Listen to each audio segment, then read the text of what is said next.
Hi guys and welcome back to Is It Worth It Reviews. Today we are going to talk about a very famed DAC. It's a portable one, Chord Mojo 2.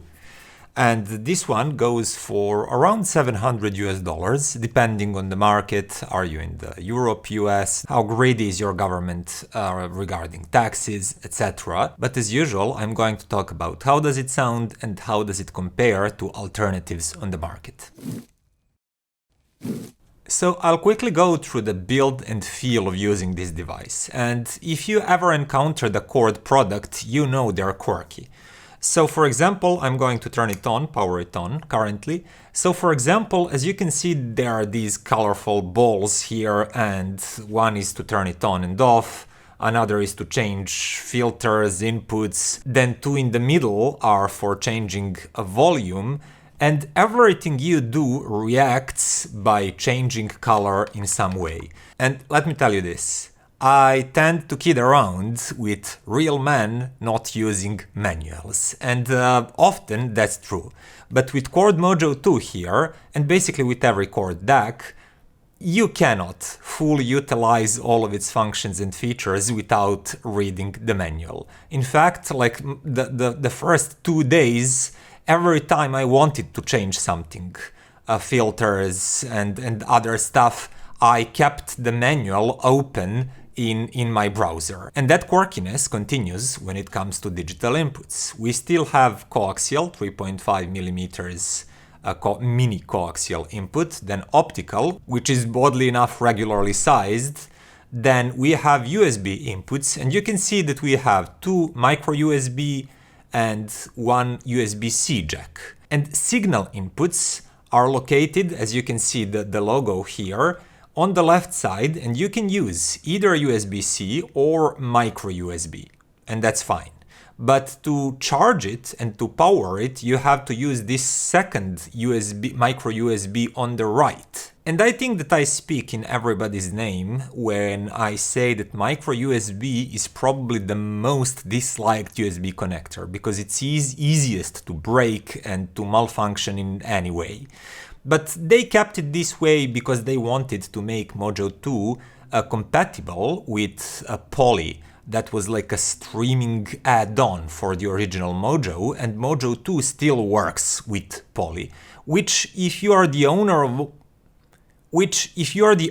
one, is a really good decision for you. But it makes for this really weird and crowded side with digital inputs, with USB-C offset a little bit below everything else, like it's an afterthought. On the opposite side, there are 2 3.5 millimeters outputs. You can use these simultaneously to power 2 sets of headphones, earphones, or just use any of these for line output. And to do that, you just need 3.5 millimeters jack, and then you can lead that cable to a normal RCA input on your integrated amp, preamp, or whatever. Personally, I like to use these small adapters so I can use my own cables like I would normally use with any other DAC. Oh, last thing, it's important, I don't want to miss this. This is still a battery-powered DAC. And because the original one, there were lots of complaints. After a few years, for example, a battery would simply die. It's normal for a battery. And people did pimp the DAC to some sort of wired solution instead of battery, but that was not ideal.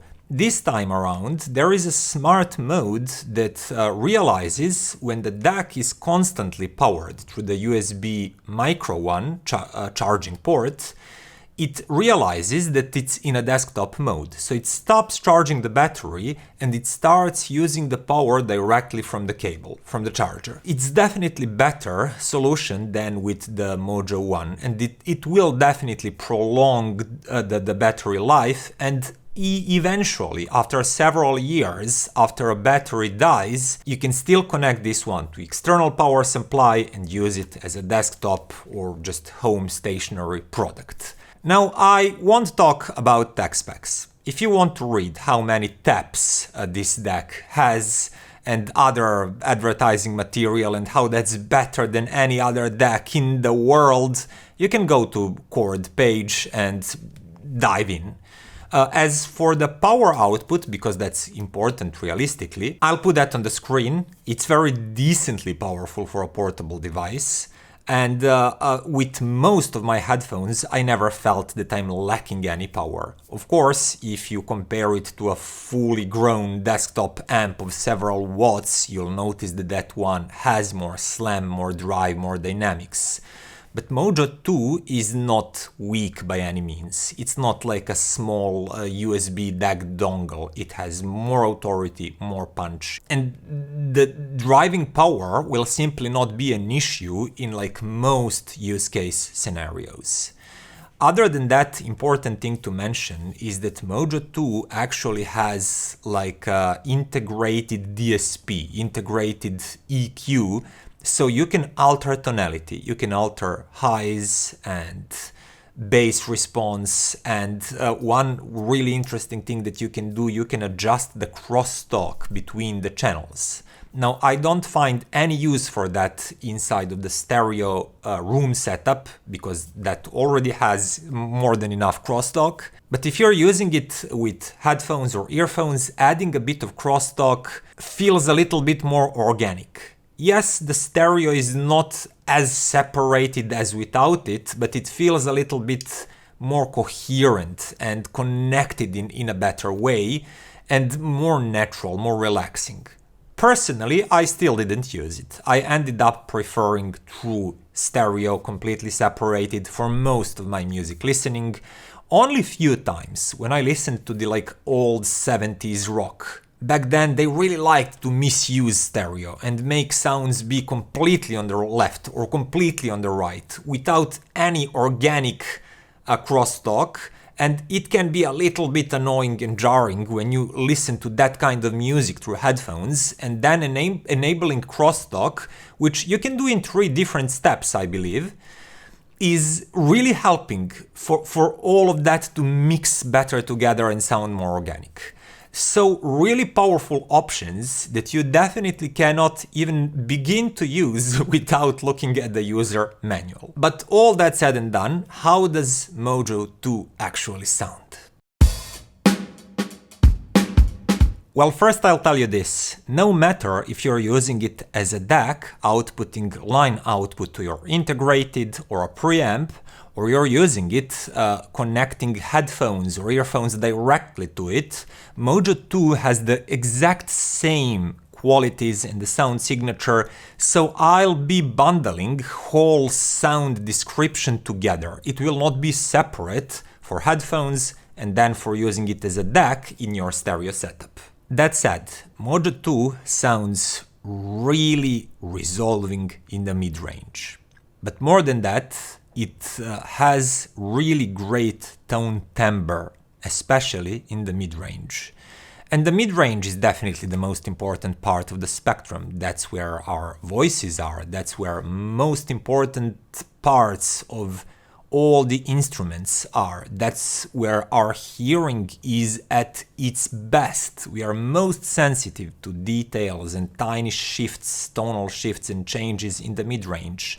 Because, you know, evolution, our voices are in the mid-range. And Mojo 2 really does mid-range in a fantastic way. It sounds both revealing and packed with details and tone texture, but it never sacrifices tone timbre and just fullness and richness of tone to achieve that. And that's fantastic. Like, vocals and acoustic instruments sound really great, lifelike and realistic. So listening to this song, for example, all of that can be heard. Vocal is texture, there's a lot of inner tone texture, and it's rich sounding.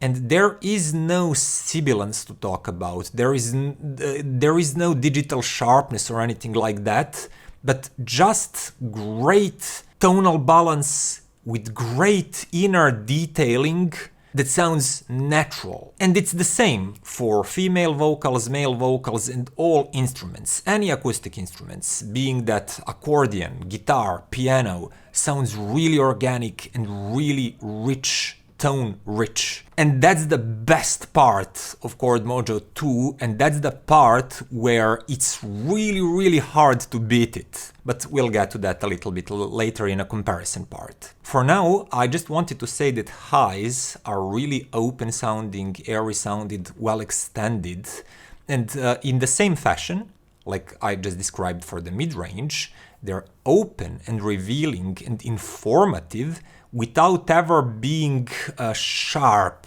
or digitally sounding or glary. It's just bright and open and nice. And once again, that's really not easy to achieve. And most DACs on the market cannot achieve that. Only the best can. The last part is the bass line. That's once again a natural, warm, and it's resolving. And I heard the original Mojo. I never tested it in my own system, but I heard it at my friends, etc. And I always had that impression that it's a little bit bloated in the mid-bass and too soft in the bass. At least compared to some other DACs at that time, I always had that impression. And today, with Mojo 2, that's much less noticeable and prominent, because the bass line is once again nicely textured and decently grippy and better controlled than I remember on the original Mojo. But there is still a little bit of softness. You cannot expect the greatest slam and punch and dynamics with Mojo as you can with some other DACs. A little bit later in comparison part again. So that would be about its tonality. It's really mature, really mid-range forward, mid-range first kind of tonality, but in a mature way, never aggressive. Everything just sounds open and present and with really rich tone timbre, with good tone boldness and thickness. And tones also sound quite nicely three-dimensional and palpable in space. Vocals are full, instruments have body, and sound staging is decent. It's not the widest ever, it's not the deepest ever, but in its space, which is not small by any means, everything feels sufficiently well layered and three-dimensional. It reminded me a little bit on shit modi multibit, but I think this DAC is definitely more resolving and it has more inner details, tone, texture and everything. But the overall sound reminded me a little bit on that of shit multibit DACs that are not champions in terms of how big, wide and huge soundstage is, but they have really healthy natural tone timbre and that three-dimensionality and palpability. And that's all about Mojo 2 sound in isolation. Now let's get to comparisons. Now let's start with Topping D70 Pro Sabre that I just recently reviewed, and it's roughly the same price as Chord Mojo 2, and it's a proper like full-sized DAC with better connectivity and better like user interface and everything. But how do they compare in terms of sound? Topping D70 Pro Sabre is kinda crisper, cleaner sounding. It has greater focus on tone edges and outlining tones. And it definitely does offer darker background. So the feeling of contrast between tones and the background is greater, and everything is sharper and edges are cleaner. But D70 Pro Sabre does not have as full and as rich and as natural tone timbre as Mojo 2. So for example, if I listen to one of these female vocals that I like so much, they simply sound fuller, the core of their vocal is more believable, like they have more chest to them, and that inner tone texture, that huskiness that, for example, Norah Jones has, is definitely conveyed better, it sounds better through Mojo 2. And it's a little bit sharper and more simplistic through D70 Pro. But on the other hand, if you play something really dynamic with clear, sharp tones, for example this one, you'll notice that D70 Pro is much more dynamic and punchy, and it's just more alive, it's more explosive and electrically energetic. And with songs like that, D70 Pro will make you tap your foot and just nod with rhythm much easier than Mojo 2, which sounds more sedated. It's full and rich and informative, but it's softer. It does not have that zest and that electric energy that D70 Pro has. And these are truly two really differently tuned DACs that both sound great in their own right, but they simply have really different qualities. I could easily live with any of these, but my personal preference, because I like listening those lonely singers with only an acoustic guitar or saxophone or something like that, for that tone timbre and richness and just fullness is more important. And I would personally go with Mojo 2 in my own system, because it makes the music that I listen to the most sound more natural, more lifelike and better.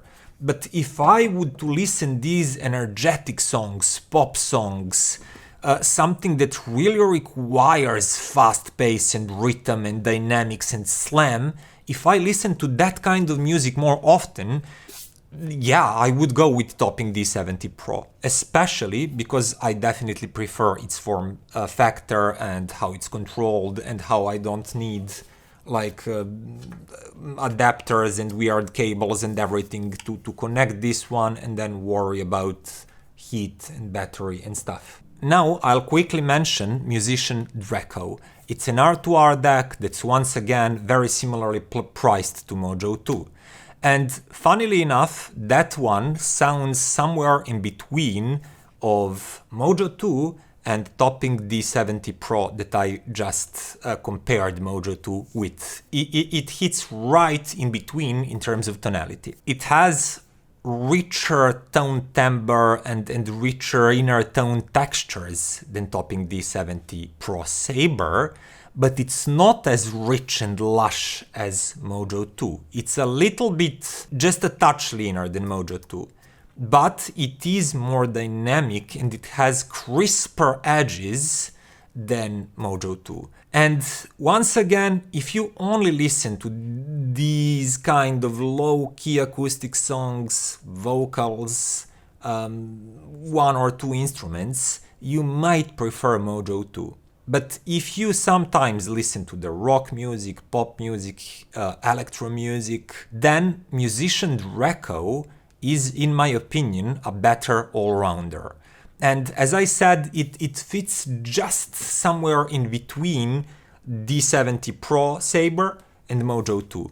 It has more dynamics and punch and liveliness than Mojo 2, but it's not as lean and as etched sounding as D70 Pro Sabre. So if you wish for a DAC that feels like Topping and Chord had a baby, it's Musician Draco. Lastly, my last comparison was with SMSL SU-10.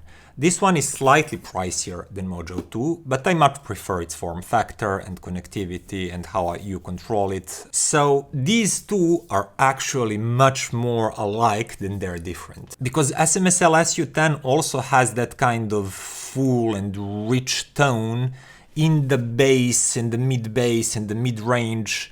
It sounds open and informative, but never sharp. It doesn't etch and it doesn't outline anything. If anything, it's a little bit warmer and softer somewhere in the mid-bass region and mid-range than even Mojo 2. Mojo 2 feels slightly more focused in the mid-range, whereas SU-10 feels softer, but wider and a little bit lusher in terms of just how big soundstage is and how dispersed everything is.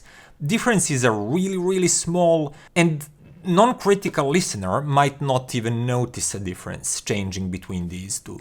And my thinking was that if I need something portable and something that can power headphones directly, I would go for Mojo 2. But if I need a stationary DAC only, I would go for SMSL SU-10 because I like it more for that kind of use. Now, comparisons in which I used it with headphones connected directly, not as a DAC. It sounds the same. All that tone richness and openness, especially in the mid-range, still stands when you connect headphones to it. So I compared it directly to Topping DX5. One of my...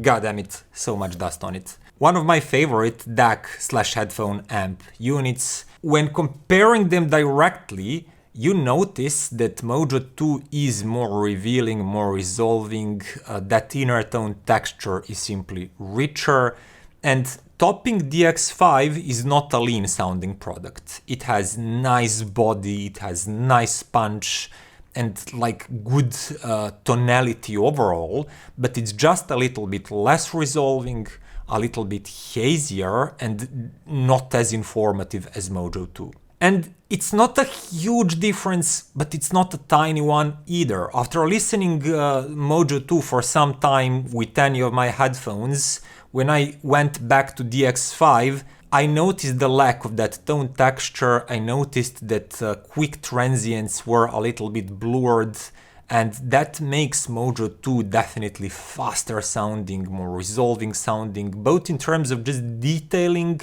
and things happening in time domain.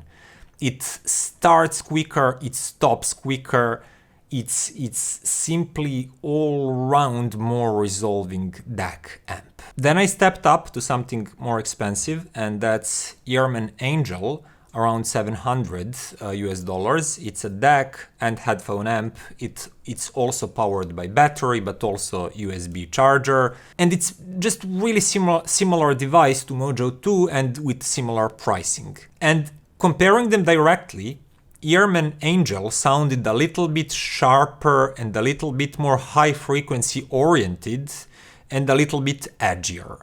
The difference again is not huge, but it's definitely a brighter and slightly leaner sounding product.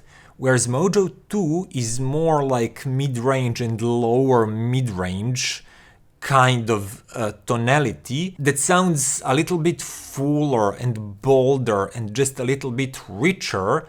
And sometimes it can also sound a kind of soft compared to Angel here, and one could probably argue that EarMen Angel is a little bit crisper sounding, but it comes with that sacrifice of tone fullness and tone timbre a little bit. If you have like really dark and thick sounding headphones, you might prefer EarMen Angel, but for most of you out there, I think that Mojo 2 would sound better and fuller and just more mature, more naturally balanced. Now, if you would ask me what about a nice stack that costs similarly, and that would be, for example, Topping E70 or E70 Velvet with Topping L70 head amp.